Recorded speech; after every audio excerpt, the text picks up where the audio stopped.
Hello, my dear friend. How are you doing today? It's candidate master Ranveer Mohite here. And in today's game, I'm going to show you a classic played by the Indian Grandmaster Nihal Sarin, where he sacrifices his knight twice and has a very beautiful finish. This game was played in the FIDE Grand Swiss. We'll not only see the beautiful finish that Nihal plays in this game, but at the same time, you'll pick up some very useful tips from the game. So stick around and let's get started. So Nihal is playing with the black pieces. His opponent opens with d4, to which Nihal plays d5, and we have the queen's gambit opening after c4. Now Nihal here plays dc4. If you're not well prepared in this line, I don't suggest as black to play d into c4. This is the queen's gambit accepted. Can be a very dangerous opening if you're not prepared. It's better to play e6 if you want to, get a safe, solid position. So here dc4 was played by Nihal. Nihal is well prepared in this line. So knight f3, knight f6, both sides are continuing to develop their pieces.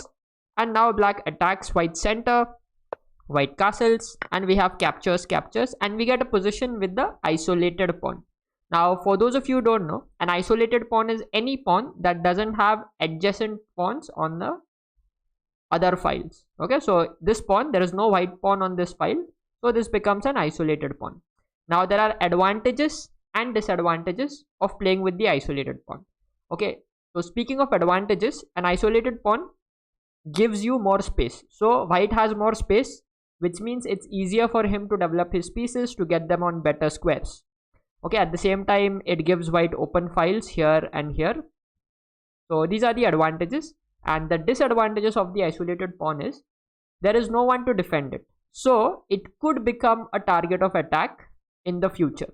Okay, so for example, let's say black develops all his pieces, gets them on good squares. Maybe in the future, black can start to think of finding a way to attack this pawn. Okay, so we'll see what happens now.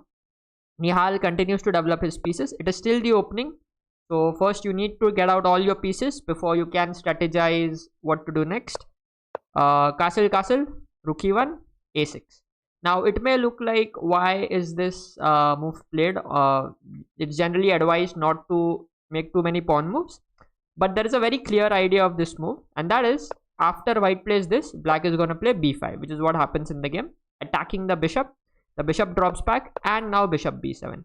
And now if you see, this bishop comes on a very nice long diagonal from where it is aiming at the white king here. Okay, so the bishop is nicely positioned, and now black, all that is left for black is to develop his knight and get it into the game. White plays rook c1, finishes his development, and now black would love to develop his knight here. But the thing is, if black plays this, white has a very powerful move here. He can play d5.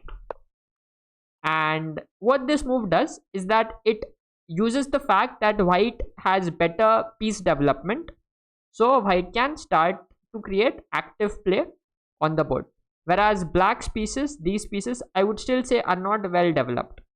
Okay, so after d5, like, there is some problems here black has, because let's say you take, now white has this crazy move bishop c7, hitting the queen. If you capture, there is suddenly this knight capturing the pawn.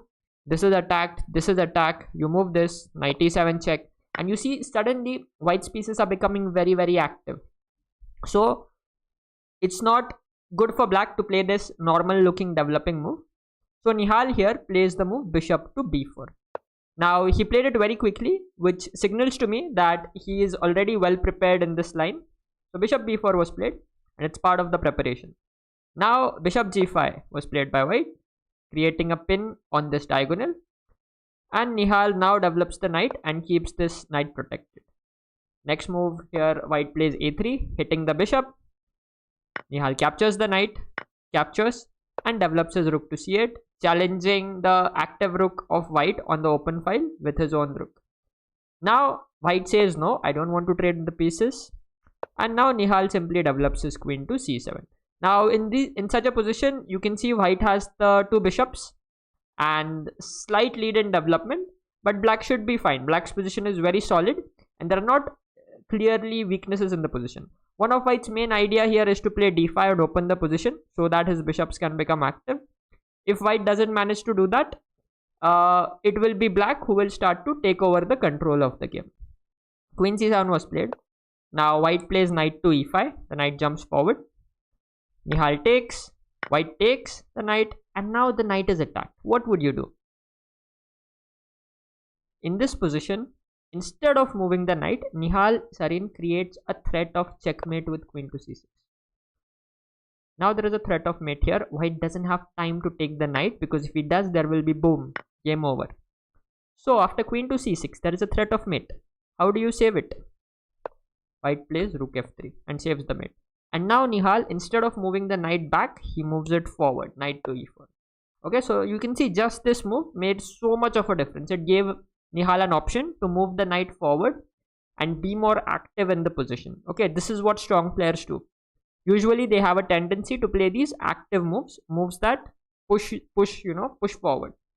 So we have knight e4 attacking the bishop. So the bishop falls back, and now another very nice move. This king, because of these pawns, it is very safe, but there could be some back rank issues. So Nihal just creates an escape hatch for the king, that in case there is any trouble on the back rank, the king can run here to h7. And now in this position, white makes a big blunder. White plays the move rook to f4. And now is the moment where you have to find the beautiful, beautiful knight sacrifice that Nihal Sarin played. Can you find it? Pause the video and think. So here Nihal finds the crazy move knight to c3.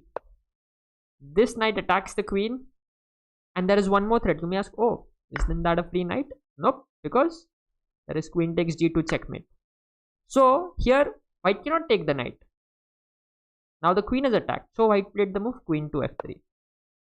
And now in this position, Nihal Sarin sacrifices his knight for the second time. Can you find it? Nihal plays the move knight to e2 check. And it's such a beautiful check. This square is controlled by the queen and the rook. But no matter how white captures the knight, or even if white doesn't capture the knight, white is lost in the position. Let's see how. If white goes rook e2, then we have the classic back rank checkmate. The checkmate that perhaps you blunder many times. Takes, and we have this checkmate.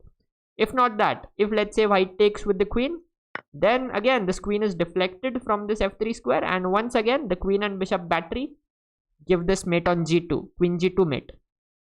And if not that, if let's say white says, oh, let's ignore that, let me just play this, then in that case you can just take the knight and be a full rook up, because once again white cannot take the knight because there would be a checkmate here. So because of this, in this position after knight e2 check, white resigned and Nihal Sarin made a beautiful, beautiful finish. Thank you for watching.